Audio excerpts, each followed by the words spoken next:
Shoot ചെയ്ത ഞങ്ങളെ ഒരു എന്താ പറയാ ത്രില്ലാണ്. യമഹ മൂവിയുടെ ത്രില്ലിലാണ് നമ്മളിപ്പോൾ. വളരെ എല്ലാവരും വളരെ ഹാപ്പിയിലാണ്. എന്തായാലും ഞാനിന്നൊരു വല്ലാത്ത മുഹൂർത്തത്തിലാണ് ഞാൻ എത്തി നിൽക്കുന്നത്. തുറന്നു പറഞ്ഞോട്ടെ, കാരണം ഞാൻ നേരത്തെ പരിചയപ്പെട്ടു, പക്ഷെ എനിക്ക് വ്യക്തമായിട്ടുള്ള പരിചയം കിട്ടിയില്ലായിരുന്നു. സോറി, എല്ലായിടത്തും ഞാൻ സോറി പറയാം, വാട്ട് എവർ ഇറ്റ് ഈസ്.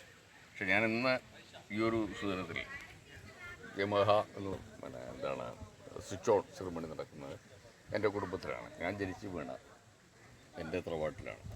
എൻ്റെ തറവാട്ടെന്ന് പറഞ്ഞാൽ ഇവരൊന്നും സമ്മതിക്കില്ലായിരിക്കാം. ഇവരൊക്കെ വന്നത് മുദ്രായ സാറിൻ്റെ തറവാട്ടിലേക്കാണ്, പക്ഷെ അവിടെ തന്നെയാണ്.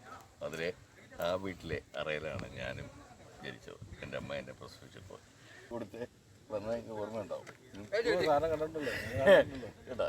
അപ്പം അങ്ങനെ ആ സിനിമ ഏതാണ്ട് I think is nearly 1 year അല്ലേ, ഏതാണ്ട് ഒരു വർഷം പൂർത്തിയാക്കും.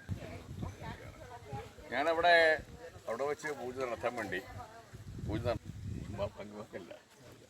നാളെ ആരെങ്കിലും ആയി കാണണമെന്ന് ആഗ്രഹിക്കുന്നത് പിന്നെ എന്നും ആരെങ്കിലും വേണമെന്ന് എനിക്ക് വാക്കിന് തരില്ലത്. ചോദിച്ചു നോക്കാം അടുത്ത്.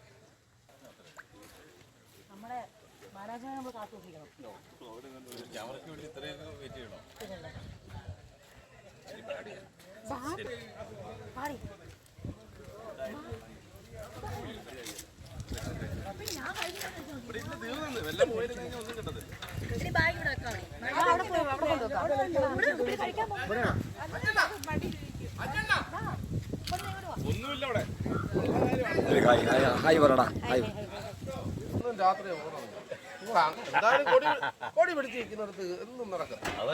ഈ വെടിക്കകത്ത് മ്യൂസിക് അടിച്ച് ചെയ്ത് തരണേ. തടമെടുക്കാൻ പോയില്ലേ? കപ്പയ്ക്ക് തടമെടുക്കാൻ പോയി. കപ്പയ്ക്ക് ഒരുപാട് വില ഇവിടെ അതിൽ ഞാൻ പറഞ്ഞ കാര്യം ആ വീഡിയോ അടിക്കുന്നത് കണ്ടായിരുന്നു കേട്ടോ. അല്ല അത് ശ്രദ്ധിക്കണം കാര്യം നമ്മൾ ആ ഷോട്ട് ഇങ്ങനെ നമ്മൾ ക്യൂട്ടായിട്ട് ഇങ്ങനെ വന്നു കഴിഞ്ഞാൽ അവൾ ജമ്പ് കെട്ടണം. ഇതും കഴിഞ്ഞിട്ട് അതെ ഓക്കെ ഇത് യൂണിറ്റിൻ്റെ നമ്മുടെ ശങ്കർജിയൊക്കെ ഒരുപാട് ഇതിനകത്ത് എഫേർട്ട് എടുത്തിട്ടുണ്ട്. അതിപ്പോൾ ഞങ്ങൾ 3 ഷെഡ്യൂളായിട്ടാണ് ഇത് ചെയ്തത്.